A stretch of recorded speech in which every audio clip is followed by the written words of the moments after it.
And joining us now, Mohamed El-Erian, who led PIMCO for years and is now the chief economic advisor at Allianz. Mohamed, I want to start with inflation, and I want to put up some more numbers. The price of gasoline is up 42.1% from last year. Children's footwear up 11.9%. Social Security benefits up 5.9%, the biggest increase in 40 years. Government officials keep saying the inflation is, quote, transitory. And White House Chief of Staff Ron Klain retweeted, the current inflation and supply chain issues are high-class problems. Mohamed, do you agree with any of that?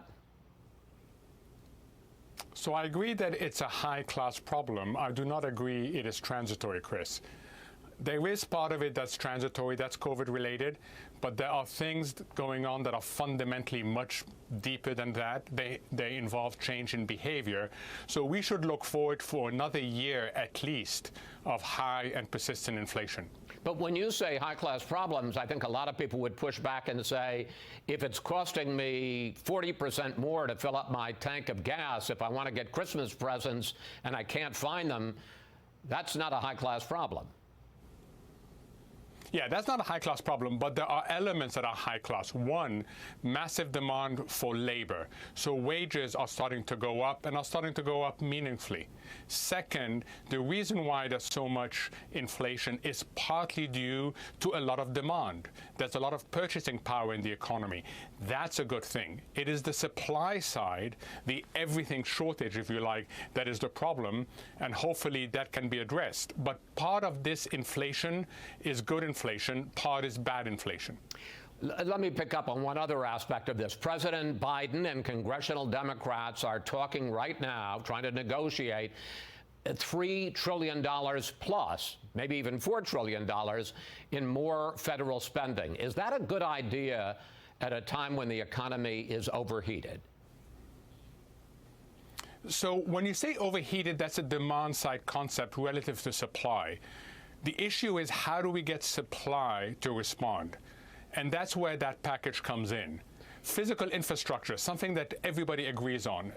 The more we can improve our infrastructure, the higher our productivity, the more we can supply goods to the marketplace, and the more inflationary pressures come down. So I don't think there's much disagreement on that element of the package.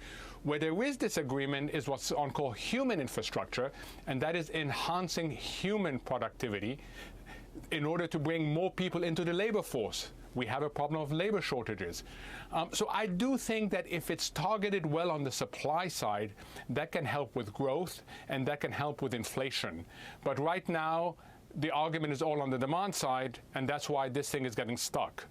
Let's take a look. You brought up the American labor force. I want to drill down on that. Some 10,000 union workers at John Deere just went on strike, rejecting a wage increase of 5 to 6% this year. Some 4.3 million Americans quit their jobs in August in what's now being called the Great Resignation. How is all of that contributing to inflation and to supply chain problems?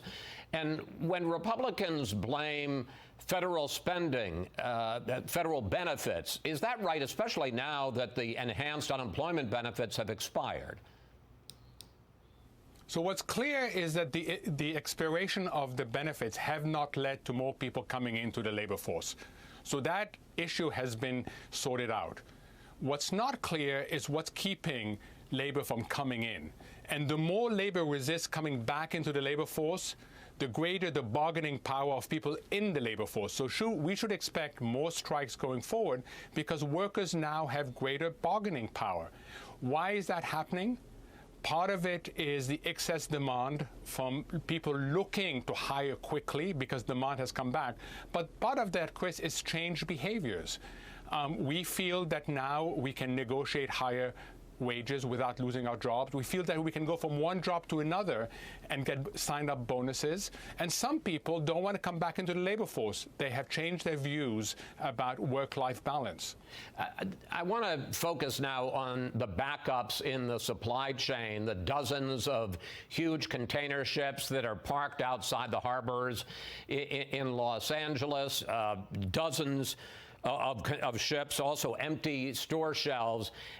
How much of this, and you touched on it before, but how much of this is excess demand, that there are people with money in their pockets who are trying to buy more, and how much of it are backups, blockades in the supply system when you've got problems at ports, at warehouses, truckers and trains? I suspect it's 1/3, 1/3, 1/3. 1/3, lots of demand. All of us want to buy, and the more we worry about shortages, the more we bring forward demand. Christmas is a perfect example. Tell people there won't be toys for Christmas, they'll start buying now. So they bring forward that demand. Another third is COVID related. You know, when your computer turns off and then comes back on, it doesn't come back on perfectly. It takes time for different things to start working again. You've got to sign in to your accounts again. You've got to open your email again. That's what happened to the global economy. When it started functioning again, it didn't start simultaneously. And then you had Delta come in that shut down ports around the world. And then the third element is underinvestment. For a long time, we've underinvested in our port facilities, and that's now coming and biting us. So let's talk about what government has to do about it. What it can do about it. There's talk that the White House should lift regulations in various aspects of the supply chain, that it should lift some of the tariffs on Chinese goods that are raising prices more. There's talk about whether the Fed should raise interest rates or tighten the money supply. When you look at that panoply, that menu of options, what is it the government should do? What is it the government shouldn't do? So 4 things that should happen now. First is the Fed. They continue to inject $120 billion into the economy every single month. That made sense at the height of the emergency. It doesn't make sense now. So they should ease off the pedal to the metal monetary stimulus. 2 is we've got to get productivity back up. That involves infrastructure. That involves human investments.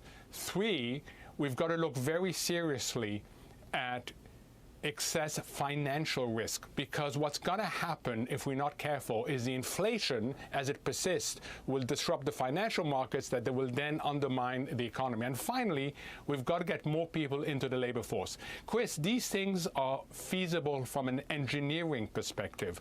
What they require is political will to implement them. Finally, what's your forecast for the holidays? Where are we going to be on inflation? Where are we going to be on supplies? And how will all of this be reflected in the financial markets? So as sad as I am to say this, it is what I expect. Things will get worse before they get better. So we're going to have more shortages of goods. We're going to have higher prices. Inflation will remain in the 4 to 5% level. And it's just going to take time to sort these things out, Chris. These things cannot be sorted out overnight. There were many years in the making, and then COVID pressed fast forward and got everything accelerated, and that's where we are now. And the financial markets? I worry a little bit that this wonderful world we've been living in of low volatility, everything going up, may come to a stop with higher volatility. But a lot depends on behavioral changes.